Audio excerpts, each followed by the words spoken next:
이번 시간에는 중독자 가족을 위한 상담에 관해서 공부하시겠습니다. 먼저 우리나라의 중독자 가족 상담의 현황이 어떻고 앞으로의 과제는 무엇인지에 관해서 설명하겠습니다. 일단 중독에 개입하는 여러 기관들이 중독자 가족에게도 서비스를 제공하고 있습니다. 그리고 우리나라에도 중독을 중재할 수 있는 지역사회 자원이 계속 증가하고 있지만 중독자를 치료하는 데 가장 좋은 자원은 아무래도 가정에 있다고 할 수 있습니다. 그래서 중독자를 회복시키기 위해서는 가족에 대한 지원이 우선되어야 합니다. 특히 우리나라처럼 가족주의 전통이 강한 사회에서는 가족이 중독 문제의 일차적인 피해 대상이자 문제의 변화를 가져오게 하는데 가장 중요한 역할을 할 수 있기 때문이죠. 사회복지기관에서 취약계층 자녀들에 대한 지원을 하려고 하다 보면 그들의 부모가 중독에 빠져 있다는 것을 발견하게 되는 경우가 많습니다. 하지만 우리나라에서는 중독자에 비해 중독자 가족에 대한 중재가 아직 충분하게 이루어지고 있지 않은 실정입니다.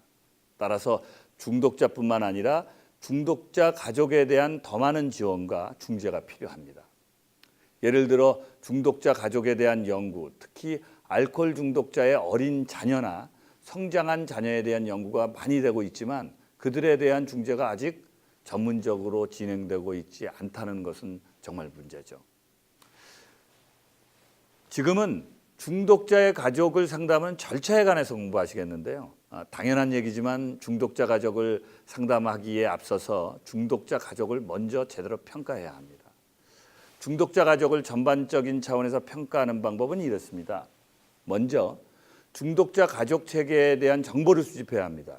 예를 들어서 지위나 권력의 위치가 어디에 있는지를 평가해야 합니다. 그리고 드러난 갈등이나 숨겨진 갈등이 무엇인지를 탐색해야 하죠. 그 다음에 가족 간의 의사소통을 하는 방식이나 가족의 신념 체계를 또 파악을 해야 합니다. 그런 다음에 중독자 가족원이 받은 피해를 조사하고 치료에 대한 가족의 기대가 어느 정도이고 기대하는 것이 또 무엇인지에 관해서 확인해야 되겠죠. 또 거기에 더해서 지난 시간에 배운 가족의 경계는 어떤지를 평가하고 또 서로 간의 사생활 존중의 정도를 파악해야 합니다. 그렇게 하는 것들은 이 중독자의 가족에 대한 또 전반적인 차원에서 하는 평가라고 할 수 있습니다. 그 다음에 조금 더 전문적으로 평가할 것이 있는데요. 그건 중독자 가족원들의 역할입니다. 지난 시간에 중독자 가족원들의 몇 가지 역할에 관해서 공부하셨는데요. 그보다 중독자 가족의 역할은 정말 매우 다양할 수 있습니다. 그런 역할로는 희생자, 또 옹호자, 보호자, 구원자 역할, 과장된 책임자, 중재자, 적대자, 비평가 이런 역할 등이 있거든요. 그리고 가족 중에는 전문적 중재 방법을 찾는 자의 역할을 하는 사람들도 있을 수 있고 또 함께 이 중독 행동에 합류하는 역할도 있을 수 있습니다. 같이 그 중독 행동을 같이 하는 역할을 하는 사람들도 있고요. 또 중독자 가족의 이 다양한 역할을 그래서 이렇게 평가할 필요가 있다는 겁니다. 그 다음에는 그런 역할과 관련된 상황이나 가족력을 분석해야 합니다. 다시 말해서 어떻게 그런 역할을 하게 되었는지를 파악해야 된다는 거죠. 그리고 그런 역할 때문에 파생되는 문제점들을 함께 논의하는 시간을 가져야 합니다. 여러분들이 중독자 가족 상담을 해야 된다면 지금부터 설명할 목표를 설정해서 그 목표를 달성하려고 해야 합니다. 먼저 중독자 가족의 회복에 관한 동기를 증진시켜야 합니다. 대부분은 가족들이 중독자의 이 회복에 대해서 회의적일 수 있기 때문에 가족들이 희망을 가지고 중독자를 돕게 해야 하는 거죠. 하도 실망을 많이 해서 이 중독자의 회복을 포기한 상태일 가능성이 크기 때문에 이 부분이 중독자 가족 상담에서 가장 중요한 부분입니다. 하지만 가족 상담을 할 경우에 이 중독자 가족뿐만 아니라 중독자가 회복에 대한 동기를 가질 수 있을 가능성도 커질 수 있습니다.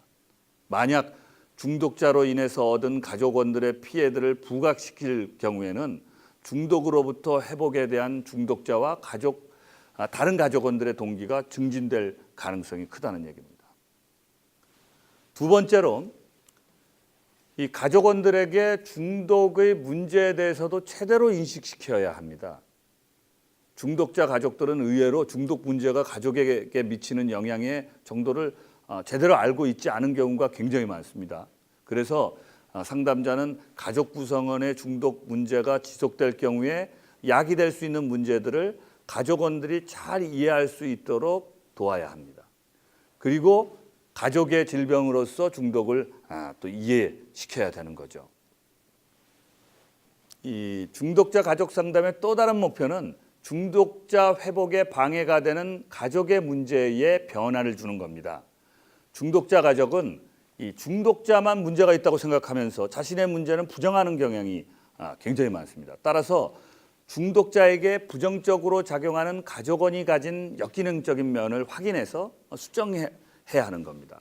또한 회복 과정에서 이 가족이 현실적인 기대를 가지게 하는 것도 목표 중에 하나가 될 수 있습니다.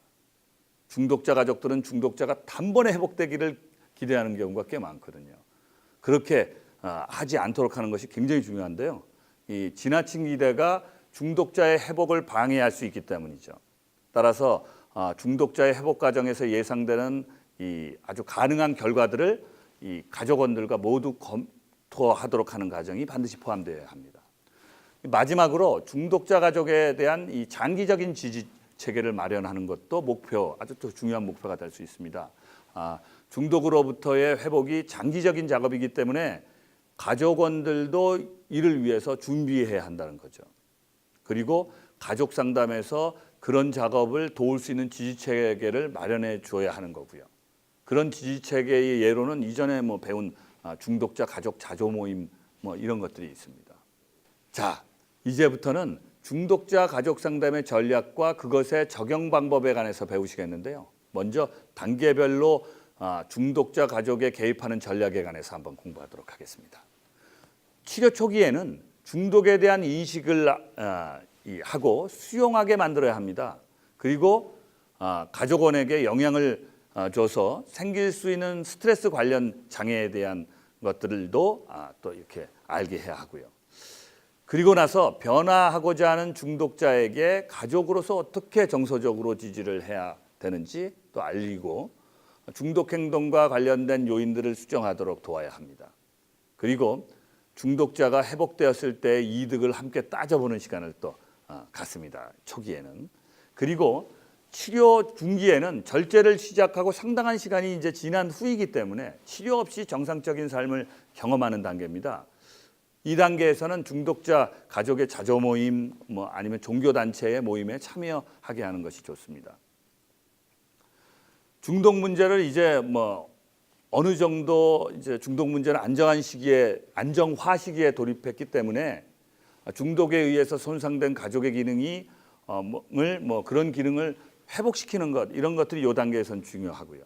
다시 말해서 중독자가 아닌 가족원들이 가진 문제들 이런 것들을 적극적으로 중재해야 된다는 거죠.